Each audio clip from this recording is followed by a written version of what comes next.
What's a small decision that ended up meaning everything? I've been a school bus driver for 22 years. I've driven in snowstorms, blackout heat, and once during a chickenpox outbreak where half the bus looked like pink polka dots.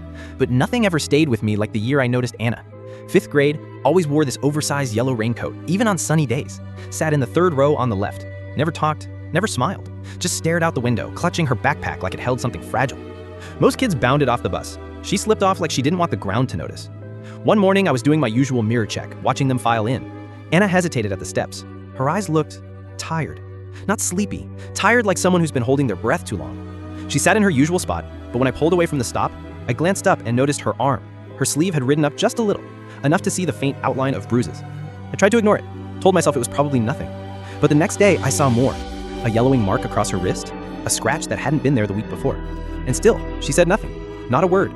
I started keeping an eye on her stop. Her house was small, gray, with a rusted fence and no decorations. No toys outside, no bike. Just a man, standing on the porch, smoking, never waving.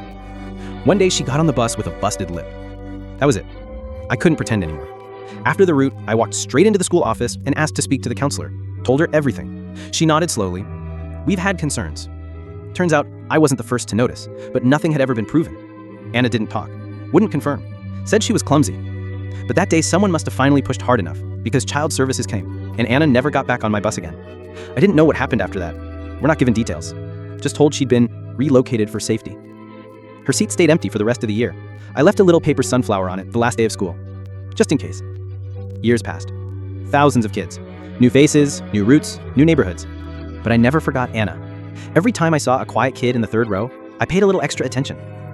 Then one winter morning, I stopped at a Starbucks before my route. The barista handed me my coffee with a sticky note on the cup. It said, "You were the only adult who noticed. Thank you. A." I looked up, stunned. The girl at the register had dark hair pulled into a bun. No raincoat, just a small sunflower pin on her apron. She saw my face and smiled. "I go by Annie now. I'm okay." She handed me another cup. The lid said, "For the next quiet kid." And I swear, that one coffee warmed me more than any blanket could ever could.